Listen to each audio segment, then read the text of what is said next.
Hold on. We're just going to bring on Zach Bitter. One moment. Hey, it's Debbie. As we're waiting for Zach to come on the show, I'm just going to give a little intro. If you don't know who he is, you might not be an endurance runner, long distance runner, but Zach is a professional endurance athlete, coach, and host of the Human Performance Outlier podcast. He has broken multiple world and American records, won 4 national championships, and competed for the Team USA 3 times at World 100K championships. His primary focus is the ultramarathon, obviously. He loves challenging himself, obviously, challenging himself for sure with these endurance, crazy long distance runs, and even around a track and a treadmill. He loves building routines to optimize his own performance, and running has been a great vehicle for him to do it. So we're going to talk about training for ultramarathons versus Olympic distance type of events, low carb fueling for ultramarathoning and versus standard American diet, SAD approach, standard approach. And then matching fueling and training is my big investigation lately, as we are all unique individuals, but how do we stay fat adapted, but strategically add carbs in, because we want to be that dual fueled and be able to have that metabolic flexibility to be burning fat and then switch to some carbs when we need that extra boost of energy to do a surge or sprint up a hill or in a race or sprinting to the finish line. You need to have access to both fuel sources, and then ketones can be another dual fuel when needed. I think like in precision sports, thinking endurance events, adventure racing may come in handy. But we'll talk about strategic carb timing based on Zach's racing and coaching experiences, what to eat, because I keep saying it's just not any carbs. We're looking at nutrient dense whole food diet, and then the carb sources are natural real food carb sources. So I think carbs have kind of a dirty word that they're just a bunch of eat whatever you want. We have carbs, but we're saying eat real food, as you know, potatoes that have been cooled that are easier to digest and break down by the body and more. So we'll talk about nutritional therapy more. So let's bring on Zach. Let me hit pause. All right, I've got the professional runner, amazing athlete, Zach Bitter, on the show to finally get him to share his story on my podcast, because we talk low carb athletes for years, 10 years now. And really, I don't think you've ever been on the podcast at all over the past 10 years we've had this, Zach. So welcome on the show. Yeah, well, thanks for having me on. It's funny because like yourself, I've been doing low carb for quite a while. I started at the end of 2011, and that seemed to be what drew me into podcasts along with the running side of things. So of all the platforms that are like more or less popular at this point, podcasting has been one that I've been probably doing the most with over the years. So it's hard to remember which shows I've been on, who I've had on my own podcast and everything. Exactly. It gets hard to remember after a while. Well, I started this podcast, John Smith. He used to do, what was it called originally? The Garden Variety Triathlon Show or something, to be vegan. And then he's like, vegan, this doesn't work.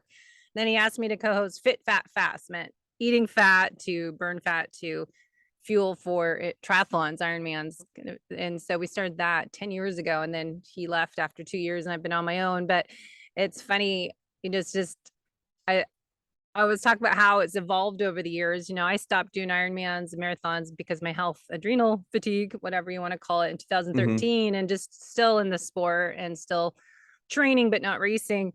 But just interesting to see the, ups and downs and what's changing, and the protein and the strategic carbs and, the ups of paleo to keto to everything, all the trends, but how to take all this information that we hear for the endurance athlete. Because I think my goal on this podcast this year has been really to share, okay, here's what we're hearing out there, but let's dial it in. If you're working out 2 times a day, 3 times a day, it's going to be a little different. So I love to start sharing just your why, your drive, you're just like, who wants to run 100 miles on a treadmill or around a track? You're a unique individual. And then how you got into the low carb fueling back in 2011, you were saying. So yeah, kind of just share your why. What's your drive? Yeah, I think, when you find yourself in a sport like ultra marathon running, there's definitely, I think, a lot of times there's some sort of draw to that, or everyone has their own why. Usually with ultra running, it's something to do with like being out in nature, the trails and that sort of thing. So like when you look at the races I've prioritized, you kind of have to throw that one out when you find yourself on a treadmill or on a 400-meter track running 100 miles. And I really do think, because my why is, I don't know if it's drastically different from other people's, but maybe my primary why is a little bit different in the sense that when I kind of got into running, I mean, I was good. I could make like the state meets and things like that in high school. And then I got on a college team and things like that, but I wasn't ever going to be forecasted to be like standing on the starting line at the Olympics or anything like that for any of the kind of traditional distances. So I sort of kind of grew into running slowly and learned to really like appreciate it for its use for me outside of the professional aspect. And I intended it to stay that way. I didn't really have any ambitions to be a professional athlete. That sort of just kind of came as my experience evolved, I guess. And I got really interested in just like why we do certain training sessions and things like that in college. And that's probably where I had my biggest like growth spurt, so to speak, from like the understanding side of running, and started to kind of enjoy our Sunday long runs. So when I finished college and didn't have that team atmosphere there anymore, I sort of gravitated towards that and more or less stopped doing speed workout for a while and just was like building volume. And I eventually got back to doing workouts and speed work and things like that. But I sort of kind of found like where I found like just the enjoyment, or where I wanted to express myself physically during the day. And that sort of started to stack up to the point where, like, when I jumped in my first ultra marathon, like I realized perhaps I was a little bit better at that than I would be at some of the shorter distance stuff. And then by the time I got to doing that year round, I just got really interested in the entire process of, watching your body kind of go through the phases of training, adapt to that, moving into different systems of training as you get closer to the race, and ultimately peaking for the race, to the point where like I enjoy racing and I love that side of the sport, but I also love the whole approach with it. So I think that's what's kind of kept me in it. And then really the big question I always ask myself before I kind of start preparing for a race is like, well, what do I really want to be doing in training? And if that is being out in the trails, then I'm going to pick a trail race to peak for. Or if that is, I just want to be running in a real controlled environment so I can really see the precise adaptations that take place and lean into that interest, then maybe I'll pick something that's more kind of controlled for race day too, like a 400-meter track, or if we have another pandemic, maybe another treadmill session. It's just a nightmare to me. It's like I hate treadmills more than 5 minutes. So I can't even imagine. The treadmill was really different. I'll say that. I think I went in a little bit overconfident, in the sense that like I was thinking it couldn't be that much of a deviation from being on a 400-meter track from just like a monotony standpoint. And that was true. The part that was really different though was the treadmill is going at a pace that you set it. So you just have to respond to that. So it kind of feels like you're being told what to do, versus even on a 400-meter track, make all these little micro adjustments. Even if your paces are super consistent and clean, you're still making fraction adjustments. So you feel like you still have that sense of control within that little hamster wheel. And that was a much bigger difference than I thought it would be. So I found myself trying to do all these different things on the treadmill, like slow it and speed it down and all this weird things to kind of try to make it feel like I was in control, even though in my mind, I didn't seem to be able to grasp that very well. Yeah, if you get tired in a treadmill and it keeps going like a hamster wheel, don't you just like you'll stumble and fall backwards, fall off the treadmill if you don't pay attention? Yeah, or you have to kind of just push into it. And I think that just over time, like really leans into like, you can't really lean into your strong points as easily. And then if you don't do that, you're not making up for the weak spots. So like even like races where I've had like my most consistent splits, I'll have like, a few miles that are the slowest and then a few miles that are the fastest. They kind of just come as they do. Like they're not necessarily going to pop up the same spot every race. But with a treadmill, it sort of dictates that a little bit for you. So you do have to fight that extra kind of psychological element, I guess. Well, that brings up the question later on our list, but mindset. I mean, talk about that, because that's one of our topics today, but that does exactly like how you have to have a positive mindset and how to get in that zone when you are doing long distance events, but especially on a track or a treadmill. How do you stay in the zone and reset and reboot when you kind of get off track? Yeah, I like this question because I think it also probably highlights why, like, or how my why to some degree has changed or evolved, or I've added to it. Because I think like when I've been doing it long enough now where you sort of have to allow for that to happen, or your original why maybe gets a little stale or a little repetitive, and then it's not going to give you the same motivation that it maybe did in the past. So kind of always adding to it or adjusting it. So like, what can I focus on now that's going to get me excited and motivated to do the work versus 10 years ago when I was younger and newer to it and all. And the thing that I think I've done the most of in the last few years is that mental component or that mental side of it, where I do a much better job when I get into a workout, rather than just saying, okay, this is what I need to do to physically adapt to the race I'm doing.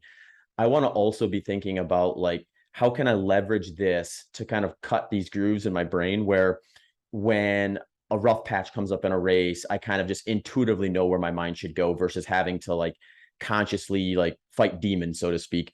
So like my most recent example of that is like I'm doing short intervals right now because I'm kind of far out from any long race at the moment. So I'm doing like least specific stuff right now. And, I get like 3 reps into an 8 rep hill repeat workout. And I just feel like, you know what? I don't know if I got 5 more in me today. That first kind of seeded doubt you always get in speed interval sessions where you're not halfway there yet. And you start doubting it and you think maybe I should cut it short, start making excuses, all that stuff. And for me in the past, I would usually kind of recognize that for what it was and sort of push through it and then eventually get to the end of the workout and be fine. But I really wouldn't think much past that other than just like, I gotta do that. Now, when I see that, I think like, oh, this is the same thing's going to happen to me at say mile 40 of a 100-mile race.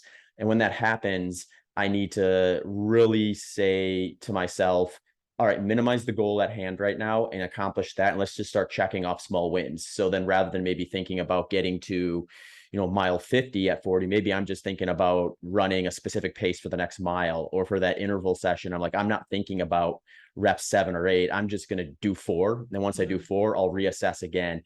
And what I find with that practice is if you give yourself, if you make yourself keep going, but give yourself an out a little bit down the road, you can sort of keep doing that. And as long as you keep that kind of like that escape valve alive, I guess, but with no actual intent to pull it, you sort of kind of give the mind a bit of an opportunity to take a break from thinking of the largeness of what you're doing. And when it comes to like 100-mile races, like that's a huge mental win if you can not overwhelm your mental capacity by thinking about the entire day early on, when you're still trying to just kind of check small boxes early on and make sure you're doing the right things there. And I think that's great for people to, maybe take off a 0 off mile 40 to mile 4 for normal people. But just a regular person training, I know I've been trying to share my current focus right now is to get faster running, and how much of it's so mental because and how I train now as a 50-year-old compared to my 30 to 40-year-old range, that I used to do a 3:12 marathon and do a half marathon in 1:35. So my 7:30 pace that I could carry on long time, I can't even hit that on a 2-minute interval right now. So it's like, I was sharing my little video saying I can be really negative and just say, get frustrated and angry and say, screw it, or just switch my mindset, pay attention to my heart rate, not my pace. And, you have to kind of reset if you're not able to do the pace that you want at this time. I believe I can get there. I don't use age as an excuse, but I have to train very differently now with the hormones and my body changing. And now I have to just make those adjustments, but so much of it's psychological. Because if I'm a competitive, high performing individual and I used to, place top of my age group, now how do you kind of get through those workouts and not get really angry and depressed rather than be happy and thrive, excited that you just did a great workout? So it's so psychological, so much of it in what we do if you raced. Yeah, no doubt. Yeah. And that adds to that. Cause it's like, I mean, how many people probably use that as their way to be done with whatever sport it is they were previously enjoying, is like, well, I aged out, or whatever it is they want to say. And it's like, yeah, but if you can find that enjoyment in, still getting that hard workout done and looking at whatever the other benefits are and not comparing yourself to your younger self, then, you can probably still find a lot of value in that. Yeah, I'm all about training the future self. It's like, what am I doing now to improve myself at age 80? It's Yeah. like, it's really important as I see my parents. My dad just passed away at 80. And I'm like, you know what? We got to focus now on our future self and visualize that and do what we can. But, anyways, I know a lot of people probably want us to talk about nutrition because you're known as the low carb guy that can, do 100 miles on barely anything and don't take all the sugars. And, what brought you to being from the standard fueling program for an athlete to more of a low carbohydrate? And we'll kind of dive into all that. And then not all carbs are bad, strategic carb timing, racing low, training high, all that. So, Mhm. how do you transfer from the high carb to low carb world athletes? Yeah, I think that for me, it was sort of a few things just all sort of came together at the same time that indicated to me like I should make some sort of change. I didn't know at the time whether the nutritional side was going to be what was going to work, but it was the first thing I tried and it ended up working. So it was Mhm. like, okay, cool. I guess it's rare when you can kind of trial and error what's going wrong and get it right the Yeah. first time. But this would have been back in like 2011. I had just finished kind of the fall racing season. I'd done 350 milers and I was also teaching at the time. So I had a really kind of, I wouldn't say complicated schedule, but it was very busy in sense that like, yeah, I knew like if I wanted to get my training in, I had a tight window and it was like, you can't really dawdle because if you miss that window, it's off the table till the next day because you have other obligations and things. And through that process, I was just feeling like what I was doing wasn't really sustainable, even though I was getting it done and more or less enjoying the workouts. But I would have like pretty big energy fluctuations throughout the course of the day from just feeling like good in my workout in the morning and pretty energized at the beginning of the day, but then having the big dips kind of in the late morning, early afternoon, and then having a little bit of a harder time sometimes if I was doing a second workout that day. Like it was unpredictable whether I was going to feel great or whether I was going to feel miserable, and that didn't seem like it was going to keep me in the sport for very long. So kind of in the same time, I'd done enough races there where I was starting to kind of get an idea of just like what the fueling strategy was recommended and how my body was responding to it. And at that point, I hadn't gone past 50 miles, but for 50 miles, I would do kind of the standard fueling approach, um, which would be like somewhere in the neighborhood for me at the time was probably around 60 grams of carbohydrate per hour. A lot of different like kind of sports products for the most part, a little bit of like some solid foods here and there. But I would know like I'd get to the end and I would just be like super bloated and I could just kind of tell like, if I had to do this again, a whole another 50 miles and I was feeling that same way, there was going to be problems, definitely be problems. So with my goal being to get to 100 miles, I kind of knew I had to either figure out a way to feel the way I was and get that situation not to continue down the path it was, or change it up altogether and find a whole different approach. And when I was kind of like working through all those different situations, I started listening to podcasts while I was running too. So I was like, I also got to a point where I was looking at how much training I was doing and kind of thinking to myself, like, I got to figure out a way to get more value out of this 2-hour run in the morning than just the workout itself. So podcasts made a lot of sense because I could learn something during it or be entertained by something at least. And that kind of took me down the kind of the nutrition rabbit hole a little bit further. And that was probably my first introduction to low carbohydrate at all, was kind of listening to some of the podcasts I had to mention it and suggest that it was, this kind of more new and up and coming, or maybe not new, but kind of like a resurgence of what had been tried in the past with some new kind of like interesting takes on it or approaches with it. So uh I tried it. I was fortunate that when I really decided to do it, it was like off season. So my training was like minimal. I was running still, but only when I felt like it. And I'd stop if it wasn't fun. And I didn't really have any time or pace goals or anything like that. So I went pretty strict ketogenic at first, based on kind of the information I had. And that was kind of, it wasn't, I probably transitioned, I guess is what you would call it, from, higher, moderate, high carbohydrate to a strict ketogenic diet pretty smoothly relative to some of the experiences I've heard. I have about 4 weeks that it took before I felt like everything was kind of more or less normalized at just kind of low intensity running.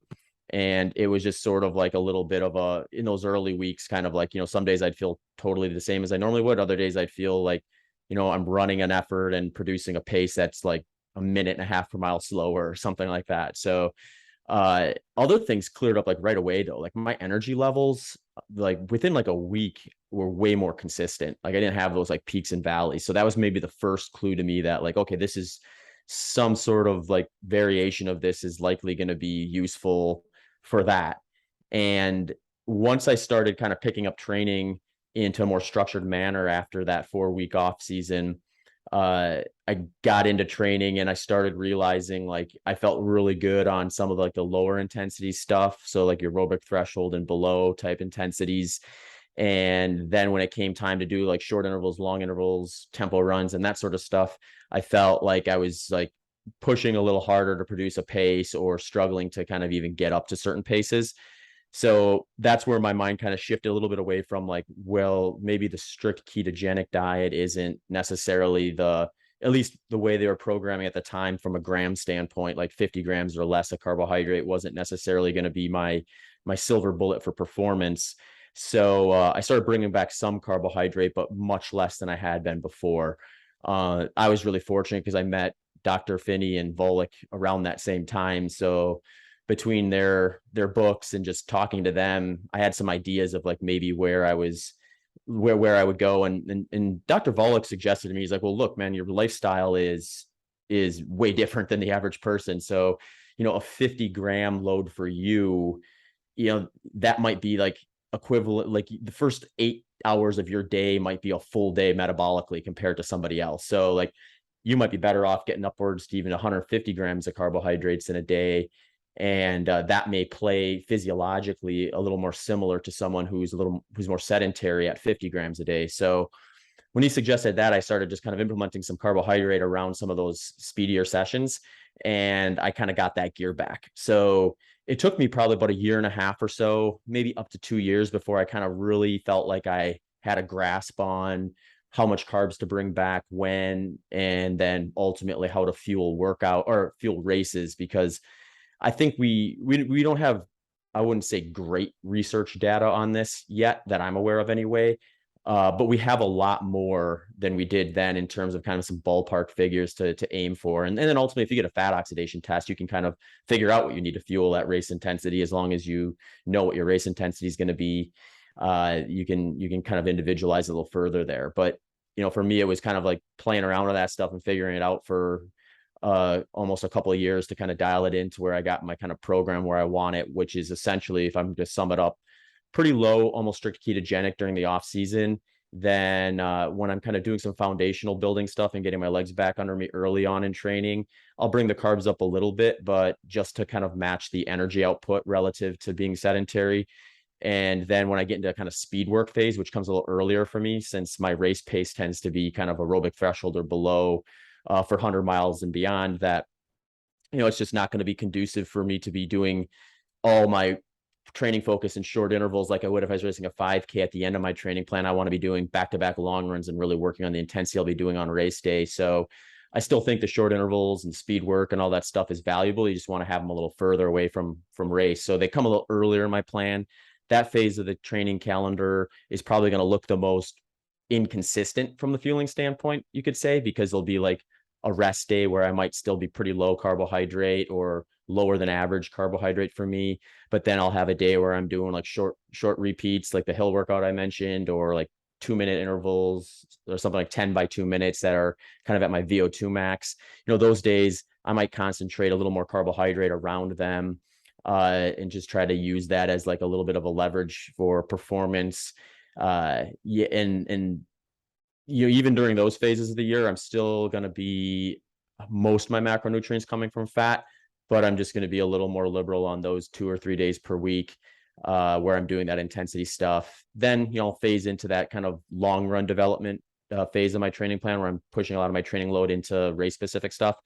And I'll bring the carbs back down a little bit on that during that time comparatively to the speed work sessions and kind of get a little more close to what I want to have on race day. So the way that usually ends up coming out, like if I end up, if I get my like fat oxidation tests done, I'm usually producing pretty high numbers. I've historically tested usually between like 1.5, 1.6 grams per minute for that.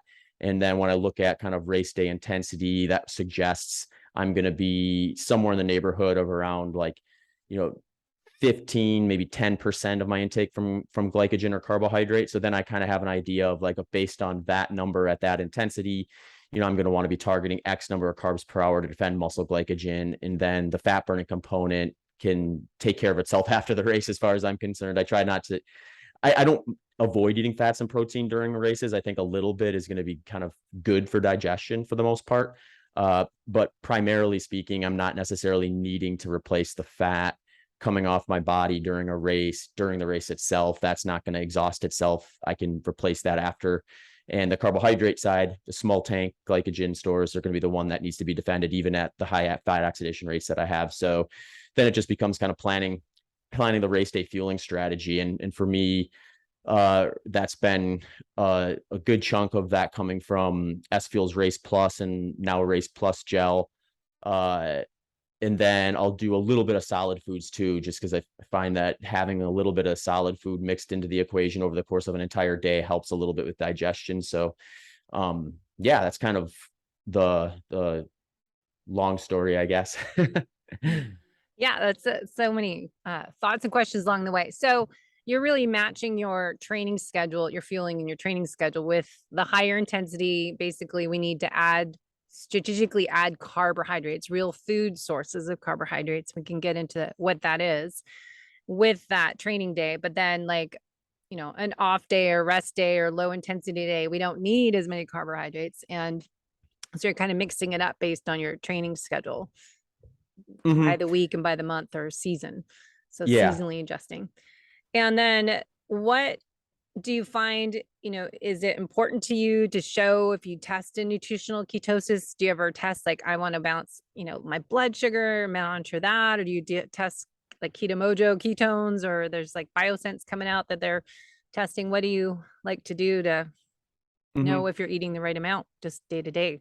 Yeah, it's a good question. I think like when I get into peak training, I'm pretty consistent from a macronutrient standpoint. So like my questions at that point are sort of like, what do I need to kind of test again because things could change versus what is likely going to kind of carry over if I haven't changed anything. And so for the blood ketone side of things, I've done some pretty thorough testing with that through training blocks just to see kind of like what my body's doing during different phases of training and stuff like that. My most detailed one was probably did a 100-mile race in end of 2018 called the Tunnel Hill 100. And during like a 3-week block of training, when my training was at its like highest load, was I was just testing blood ketones like 2 or 3 times a day, and it would fluctuate. I'd have like, usually I'd be between like 1.0 to like 2.2 is where it usually would come out. I'd have a couple of readings every once in a while that would be like below 0.5. And then I'd have a couple every once in a while that would be like a little bit higher for whatever reason. But most of them are kind of within that like 1 to 2 range of millimoles through that. And, the interesting thing about that to me is that was a pretty back and forth part of the training, in the sense that I had a lot of different types of workouts on the schedule, and I was also flexing carbohydrate up and down a fair bit. So I mean, I've been able to had some days where I was above 200 grams of carbohydrate and still kind of putting out pretty high blood ketone scores. So to me, it was like, I don't think like chasing ketones is necessarily like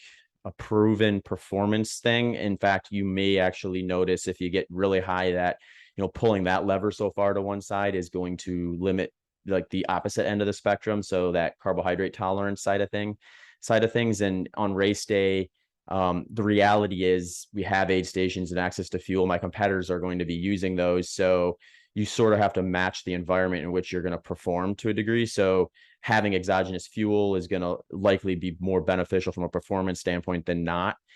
So I want to make sure I maintain my ability to be able to get up to say like 40 grams of carbohydrate per hour if I need to. So that's one of the reasons that I'll kind of keep some of that around during training too. So I'm not necessarily pulling that lever too far to one side. The way I like to look at it is because so many people, I think, still think like there's sort of like a one or the other thing here, where like you're either burning carbohydrates or burning fat. And in reality, like you take the highest carb consuming individual and the lowest carb consuming individual and run them through the spectrum of intensities, and it's all going to be ratios for the most part. You might have like close to exclusive at really low intensities or really high intensities, but really it's going to be like a ratio of carbs and fats. So for me, it's always been I want that fat oxidation rate high enough so that I can keep my intra-race fueling low enough that I don't have to worry about it causing a digestive issue from over consuming or consuming so much of it that I can't process it. And that's worked quite well for me. But again, since it's a spectrum versus an all or nothing, you kind of need to find what spot on that spectrum is going to make sense for you to stop at, or to kind of try to fall on race day, and then go for it from there.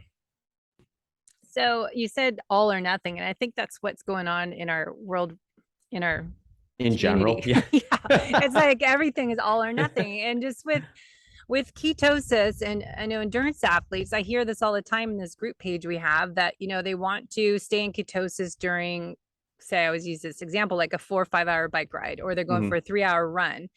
And I always want to ask, what's your why? I mean, isn't your goal to burn a higher percentage of fat? And then if you need to do a surge or a pickup, or you're racing, or, you know, you just have a big hill like I did last weekend, there's no way I can keep my heart rate under 160, get up this steep incline. So it is what you're saying, you know, you need to be able to have fat metabolism, backup fuel tank is the carbohydrates, and be able to switch back to fat as your main fuel tank. And I think that's my question for people: is there necessary to show high level of ketosis, like 3.0, if I stopped in the middle of a bike ride or a long run to test my ketones? Is because my goal is for performance, and I want to be improving that performance with fat loss. But if you're racing, you still have, like you're saying, need to add in some carbs, because you can go higher percentage of pace or intensity and keep a higher percentage of fat being used, but you're still using some carbohydrates. But you look at the comparison. I know Dan Plews in his Enduro IQ has in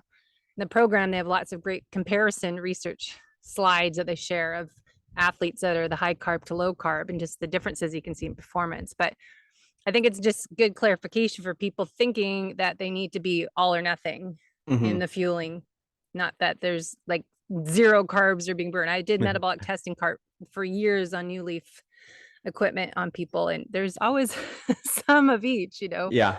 And then you have metabolic crossover point, and there's, you know, the fat's going down, down, down, the carbs are going up. But figure out those ranges for you, the individual, is ideal, I think, if you can get tested.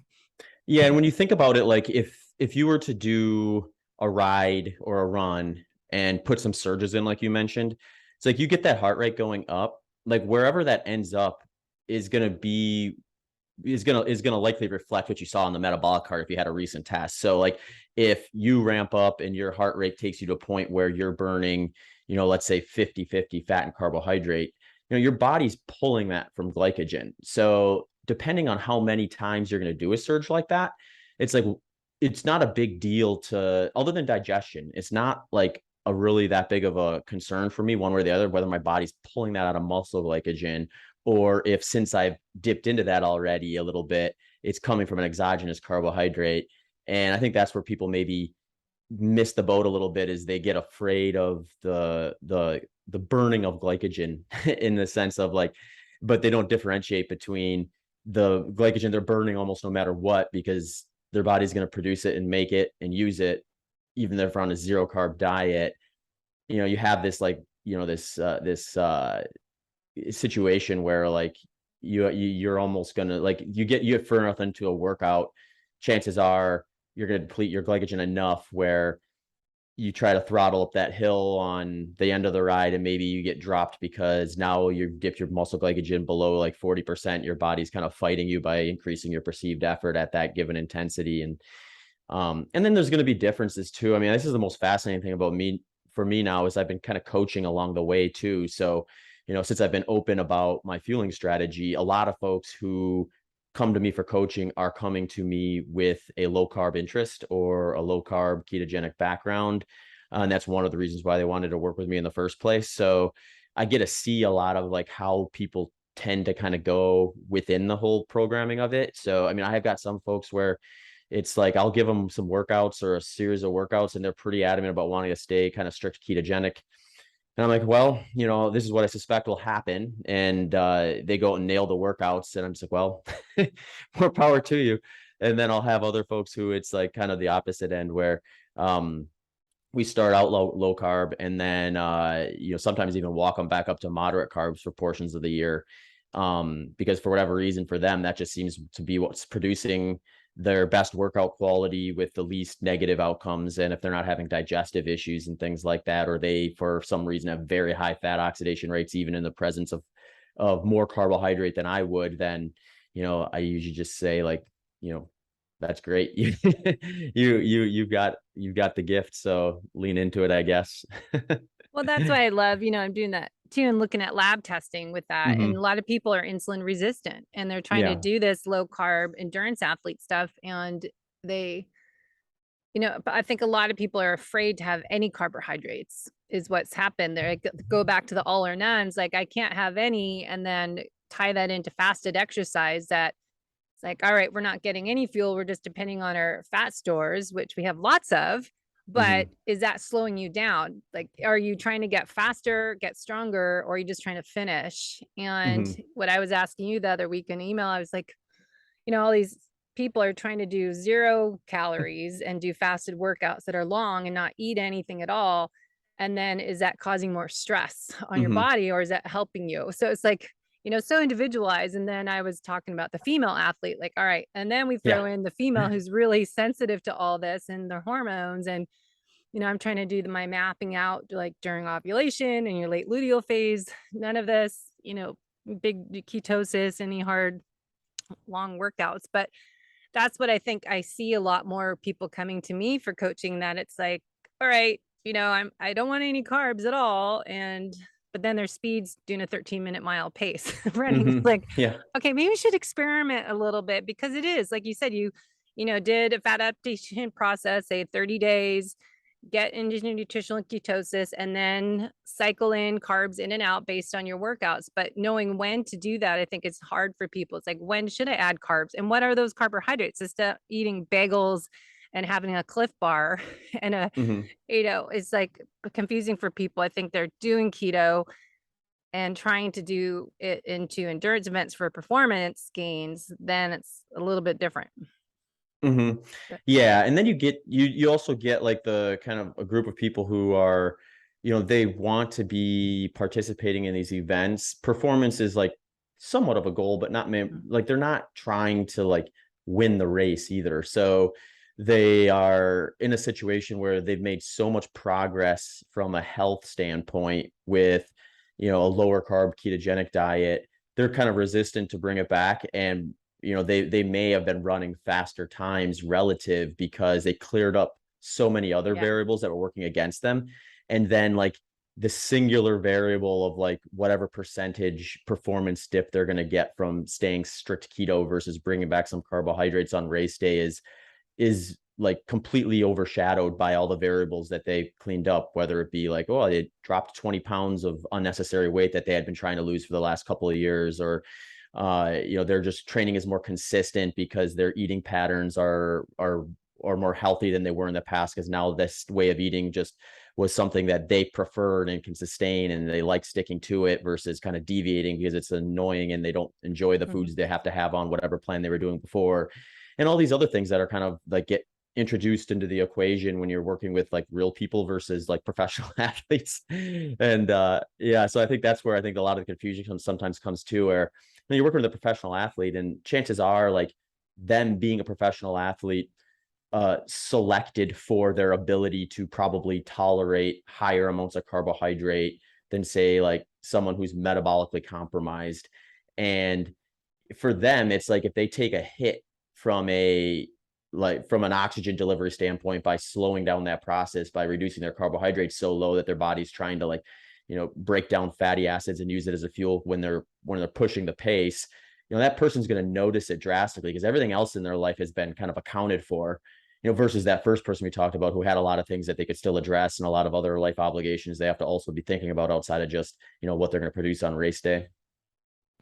So go back to fueling. When people should experiment with adding a little bit more carbohydrates, what do carbohydrates mean to you? What are those options? Yeah, I guess I'm not super picky about what they choose. What I'm more interested in is like the sustainability of it. So when I'm working with someone and it's like this is actually a fairly common scenario. I'll have someone who comes to me for coaching and they've been strict ketogenic, like 30 to 50 grams of carbohydrate per day for like sometimes up towards to 2 years. And they're not like dogmatic about it. They're just like, that's just what they assumed was going to be best for them. So they stuck to it, and they were very disciplined people. So they were able to.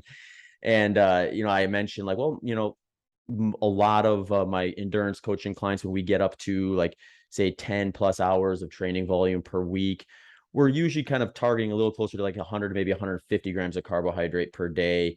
So we may see some benefits if we bring yours up, and usually that conversation will come because like they'll mention, I do feel like I'm lacking a little bit on the top end of speed workouts and things like that, or they just haven't done speed workouts in a while, and we introduce them, and then they realize like, oh, there's this side of the equation that I just hadn't been really concerned with, and now I am. So how do I change my eating patterns to accommodate it? And for them, I usually just say like, well, let's think of some carbohydrates that you maybe miss not being able to have when you were sticking to 30 to 50 grams per day, but aren't going to be ones where you are like, once you have one, it's going to be full sail, moderate, high carb, because you go with was it Lay's commercial where if you have one, you eat the whole bag type of a situation. So that ranges a lot, but most people that are in that boat, I would say, are more, they tend to be kind of more conscious of like healthy foods. So they kind of want to gravitate to like more whole food options. So usually we're starting with things like fruits, berries, melons, that sort of thing. And then like tubers and potatoes, that sort of stuff too, is kind of another option for them. And usually if that's the foundation, we start from there. Then it comes to like, all right, if we're going to do this, now we need to look at what you're going to fuel with intra workout or intra race and that sort of thing. And that's where I think you start having some success with bringing in some sort of a little more of a refined option, so that the delivery is a little more direct and a little less bogged down with the fiber and everything else that kind of comes with a whole food option that you might not want to have to try to digest and process when you're running a race. So yeah, then we kind of start looking into like what the options are with that. And yeah, and then usually it's a little more solid whole food outside of the workout and a little more refined or sports product based during. So you tend to eat anything before you work out? If you go for a long run in the morning, do you do it fasted, or, save your carbs? As for example, I'll back up. When Ben Greenfield, for example, has like stay more nutritional ketosis, breakfast, lunch, then dinner, have more of your, real nature's food for your carbohydrates at nighttime. And athletes can do 100 to 300 grams, as you were saying, and still be burning fat, and get a little more carbs for dinner might help your sleep, serotonin to melatonin, and then kind of pack up your storage tanks for your workout the next morning. So you could do 12, 15-hour dinner to work out, fasted exercise, and wait to eat until you're hungry after your workout. Is that kind of what do you do for your morning if you work out in the morning? If you're it's a good question. Yeah, sometimes it comes down to just like, what does the person's setup look like? So if it's someone like myself, I wake up and usually within that hour or so, I'm out running or doing whatever workout it is. And I generally don't want to have food in my stomach if I can avoid it. Like I'll have a cup of coffee with, maybe some milk or creamer or something like that in there. And feel pretty comfortable with that. So I just basically kind of focus more on hydration early on. And if it's something that's like long and lower intensity, generally speaking, I try to stay away from carbohydrates the morning of leading into it. And I'll wait maybe if I want to practice a race day fueling, or it's just going to be a big day energetically from a energy spending standpoint, and I don't want to have to try to like catch up later in the day, then I might be introducing some foods during, or some fuel during it. But I'm usually waiting a good 45 to 60 minutes before starting that. So if the person says, hey, I want to eat something before, usually if it's low intensity, we'll focus on things that are more fat protein based. And if it's something that's like short intervals and stuff like that, I'm not really that concerned whether they want to add a little carbohydrate into their breakfast for that, because as soon as they start that workout, like we said, they're going to be pulling that lever to burn muscle glycogen or exogenous carb sources. So then I'm not as concerned with it.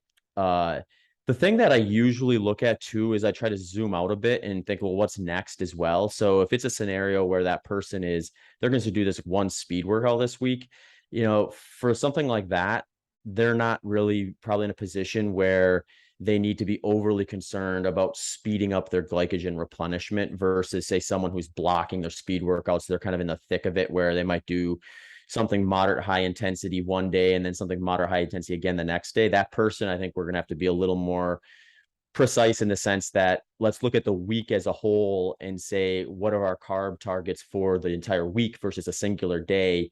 And then say, rather than spreading them out evenly, maybe we congest a bigger chunk of them into these 2 days when you're going to be asking yourself to do something higher, moderate to high intensity. And then on the other days when we're doing a little more lower intensity, we can kind of make up that surplus through a little bit lower than average carbohydrate intake. So yeah, I mean, I just haven't seen a lot of issues with my low carb athletes when they're doing things that are less than, say, 60 to 90 minutes, even if it's short intervals, in terms of like really needing to have a good bolus of carbohydrate if they haven't been like super low leading into it. So a lot of times what I'm doing is like the night before a morning workout, if they're going to go and fasted, I just say, let's push a few more carbohydrates for that day towards that dinner so that you are kind of topping off a bit more in that last meal before your session versus, say, someone who's going to eat the breakfast. That person, we're maybe just not quite as liberal with carbohydrates for their dinner the night before, and we're going to move some of those more kind of to that last feeding window that they're going to have before the effort itself. Yeah, I think it's so that's why we do coaching, right? It's so personalized and everyone wants this one size fits all template. It's really a starting point, but there's so much that goes into figuring out what works best for you because you are unique and your schedule, your sleep, your stressors, your daily schedule could vary every day and your workouts and timing everything.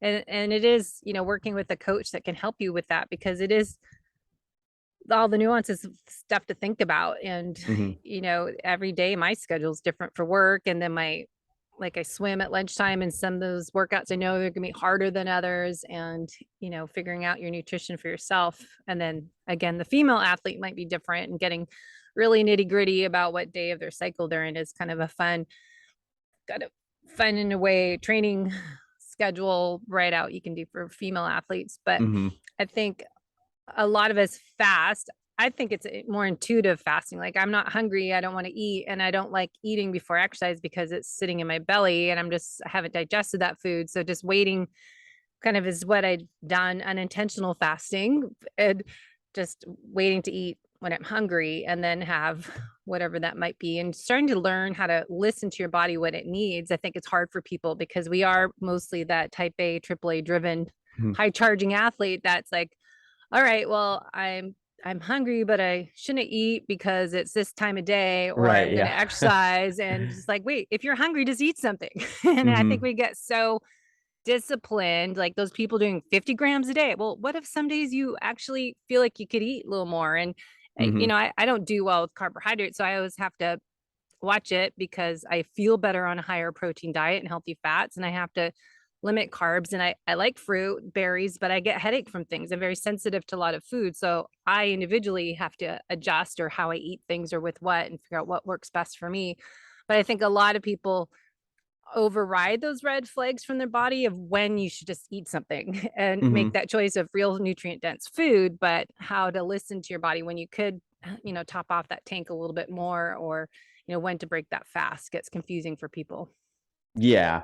Yeah. And you highlighted another interesting point too, because like when it comes to that conversation of like what carbohydrates to have too, people do have intolerances. So like there are foods that either respond better to or respond worse to. And it's like that can vary from one person to the next. And, now we live in a world where people have access to continuous glucose monitors. So they can get a very intimate look at to what certain foods do. And I think we have a lot maybe to learn about that yet, despite just like, I think there's probably more to it than like big excursion here, no excursion there for this carbohydrate versus that. Because I mean, there's possibly some advantages to some of those carbohydrates that are going to create a rather large glucose spike. It might just be like if you're you're doing something and your blood glucose dips quite low, like almost below range or something like that. And then it's like, now you have this like big threshold for it to go up and get back into range versus if it's already a little bit high or on the edge of high or something like that. And then you throw that particular type of carbohydrate at it and then it shoots it way up through the roof. Yeah, I think it gets interesting.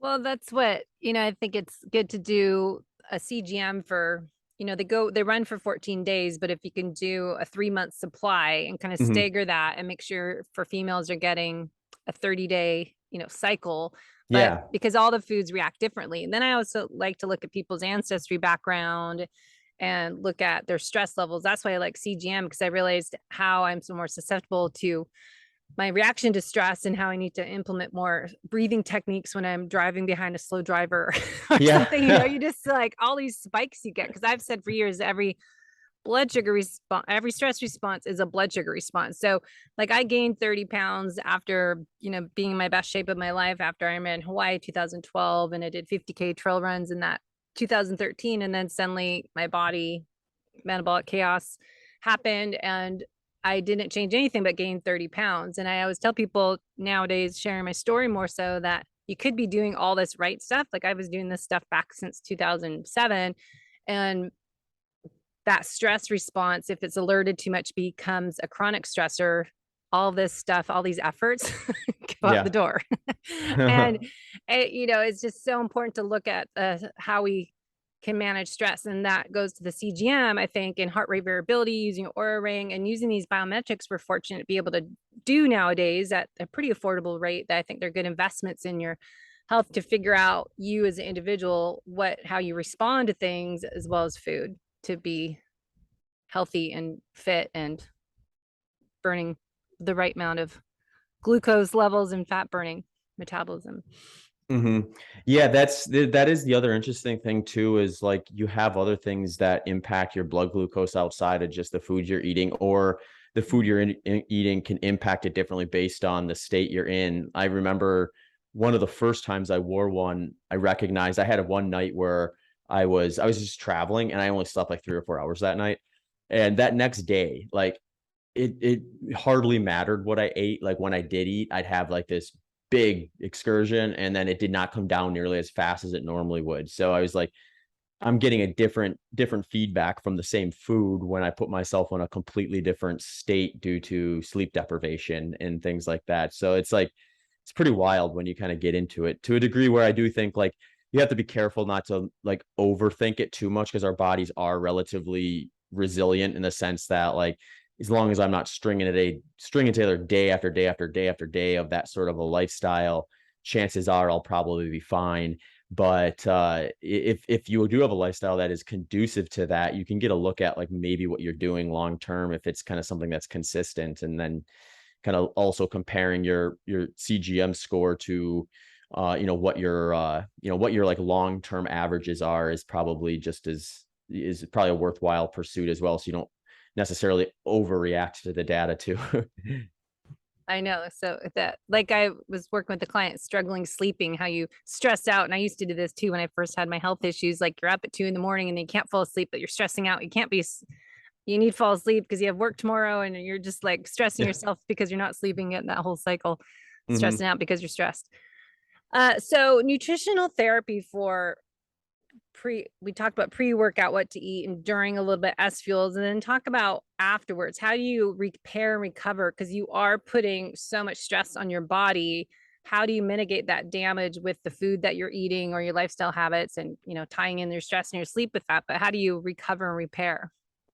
Yeah. So sort of like the I'm also thinking about what's next. So like that scenario of like, say, block workout, for that one, I'm finishing up that speed session, and I'll probably have a little more carbohydrate the rest of that day than I normally would, because I know the next day I'm going to be doing moderate high intensity again. So that's a little bit of maybe a unique situation, but either way, like I'm probably going to concentrate a little more of my carbohydrate behind a higher intensity or moderate intensity workout. And then kind of phase back into kind of my traditional eating pattern. And then if it's like an easy day or a rest day after that, I'll stay pretty low carbohydrate. and then kind of repeat as that next speed session comes up. So some of that's just going to be like dependent upon the time of year, like the phase of year where I'm working on speed development and things like that versus not. It gets a little easier to predict when I'm focusing on more like aerobic threshold development, where each day is relatively similar to the next. And I can have a little more consistency versus like short intervals one day, rest the next, or easy run the next, and then, you know, something moderate intensity on that third day or something like that. But are you trying to do any recovery shakes? Like I know S Fuels has Oh, their shake, yeah. or like having glutamine and, Mm-hmm. make sure you get whey protein to get the high leucine content in there and, getting Mm-hmm. bone broth. What are you doing to kind of help heal your gut and your joints Mm-hmm. and help healing? Yeah. Protein's big. And I think like I'm usually targeting somewhere in the neighborhood of about a gram of protein per pound of body weight. And I'm trying to spread it out a little bit versus any Mhm. big boluses. I think if you're getting high quality protein, like whey protein or animal-based protein sources, like getting the right amount, I think is that big step forward. Then if you're someone who's like very concerned about performance, or you've really got the protein quantity dialed in, then I think thinking a little bit about taking another probably much smaller step, but still a step forward with protein muscle synthesis and trying to trigger that a little more frequently, especially when you're doing some of those more higher intensity workouts. Or for me, I'll usually do like, if I do like a short interval session, or even like a tempo run or long interval session, chances are I'm going to pair that up with a lower body strength day, so that I'm kind of keeping that harder stimulus on one day versus spreading it out and end up kind of hitting that a little too frequently day in and day out. So after a session like that, I'm going to be maybe a little more precise with trying to get that protein in every, say, 3 to 4 hours versus having like maybe like one or two big boluses of it over the course of the day after that workout. So that might mean, like, especially this time of year when it's summertime, like something liquid just is a little more appetizing directly after a workout. So I might come back and make kind of like a smoothie with like Revival protein, and then kind of let everything kind of settle down and adjust, rehydrate a little bit, and then maybe eat a solid meal a couple hours or a few hours after, depending on how hungry I am or how much running I actually did. And that'll be kind of more solid food with, roughly like 30, maybe 40 grams of protein in it. And then usually, like, dinner, I'm going to do that again. So then at that point, I'm hitting like roughly 30 plus grams of protein on 3 occasions during that day. And it's spread out over the course of like 3 to 4 hours each. And where the protein muscle synthesis research is at the moment, I think like the peak in terms of potential is 3 to 4 per day. And then anything above that isn't going to really necessarily net you any additional benefit. And then, dropping down to less than that is going to probably depend on what you are doing training wise and the type of protein it is. Because this is unproven, but there's some speculation along the lines of, if you eat something that's like a little slower to digest, so like, a steak or something like that, you may be able to have, like, if it's a large enough amount of protein, just the transit time of that may be a little more conducive to not having to have as frequent feeding me or protein stimulus or protein options, since you had a bigger one, checked off a huge chunk of your daily requirement, and then that slower digestion is going to allow it to possibly kind of be utilized at a little bit of a different pace than it would be if you had something that's a little more faster. Yeah, I definitely example Sunday through Thursday, pretty much 5 days a week, just eat my main meal 2, 3 o'clock. If I lift weights usually at 5:30 at night, and I'm not going to go eat a big steak dinner. I go to bed at 8 o'clock at night. I go to bed early. So I have to time it. And, I love Dr. Gabrielle Leon as her Yeah. going to for her research, because she's like doing that full time and that's her thing. And just trying to hit 30 to 50 grams of protein 3 times a day or so is, it is challenging for people. And I keep talking about that on the podcast and social media that, here's example of 30, 50 grams of protein and here's how to get it. Because most people aren't even getting 100 grams, because I think it goes back to people doing keto too, that they went all or nothing Mm-hmm. and just ate fat and forgot about protein. And now it's like, oh yeah, we do need protein. We're aging. Yeah. So and now we're going back and forth, but it is, I think, the protein and the fat, and then those kind of stay the same. And then we adjust the carbohydrate, real food sources of carbs based on our workout, timing Mhm. it based on our intensity. So if we're doing low intensity, we don't need as much. And then that's individualized. And then if we are racing or doing some hit training or some big surges, we can add in some before, during, or after. And that's where we come into the customized coaching program. So is that kind of what you are looking at for starting point, or just basic overall Mhm. summary? Yeah, no, that's perfect. I think the other thing I usually find interesting too is when I first got into sport, there was a big emphasis that like you have your protein with carbs or fats or some sort of ratio and things like that. Mhm. And um I asked Alan Aragon about that on my podcast because he's really into the protein research stuff. He said that's something that's changed over his career too, where when they look at just protein muscle synthesis, I mean, there's other things going on, obviously, when you include fats and carbohydrates in with a meal outside of protein muscle synthesis. But if we're just looking at that, there doesn't seem to be any indication that with the right amount of protein, which I believe, if I remember right, he was said like 30 grams or so, up to 50 or something like that, was like there's no indication that that is going to require a carbohydrate or a fat in order to trigger that response. So if you do have someone who's like super committed to like an OMAD or a 2 meal a day type of program, and they're at that point where they're like doing some like a really kind of stressful phase of training, um they can probably just introduce like that sort of protein sparing situation where rather than only having that happen during their 1 meal or their 2 meals, inject a 30 to 40 gram like protein shake or something, just like, or a whole food option that's basically pure protein, and not feel like they're introducing another calorie source on top of what they were already doing if they're trying to be conscious about that.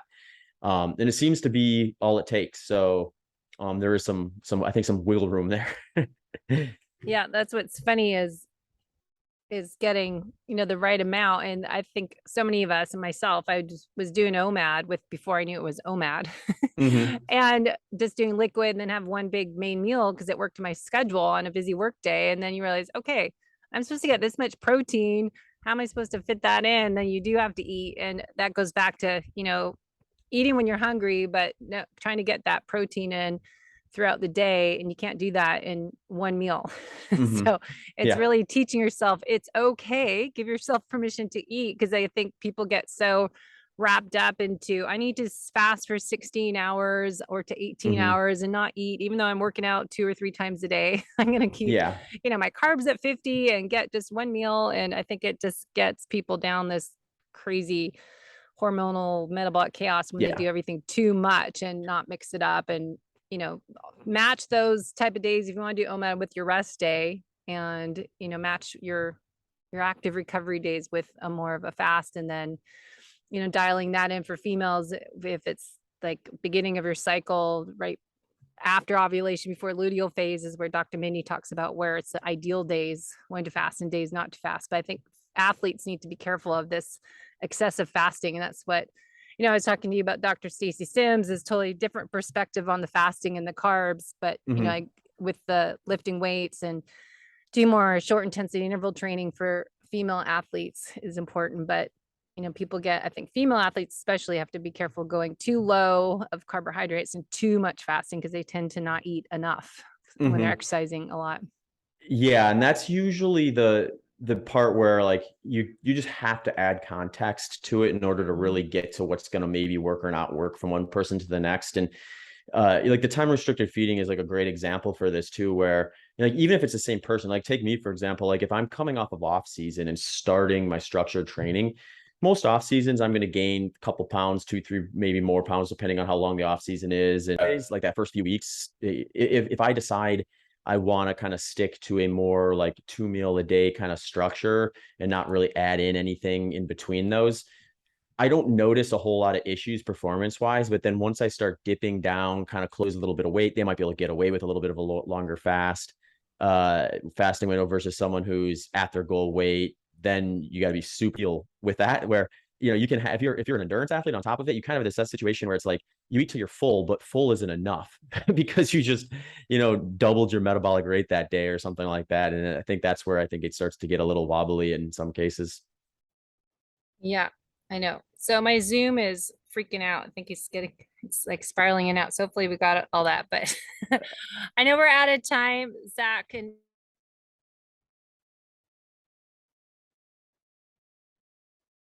I just lost the very last part of that.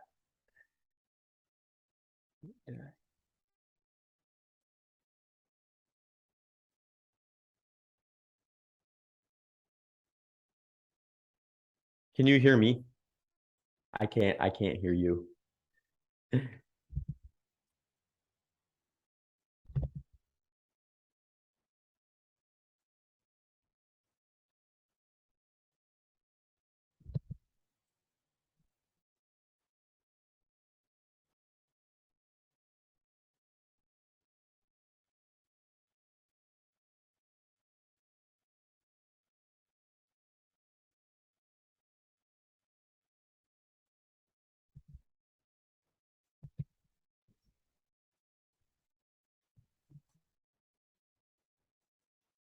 I can hear you. Okay, now I can hear you. Oh my gosh, I didn't it. I don't know what happened. It just stopped, did that whole circle thing around and then annoying. Lost your audio. Yep, I know. So here, why don't you just I'll just wrap it up if you want to. Let's see, my audio went off and I unplugged everything because it stopped, it was freezing. So why don't you talk and just finish up where to find you? Okay. Yeah, the best place to find me is at my website, zachbitter.com, just ZACHBITTER.com. And there you can kind of link to my coaching consultations, podcasts, and social media channels. And social media most active on Instagram, just at Zach Bitter, and then Twitter at ZBitter.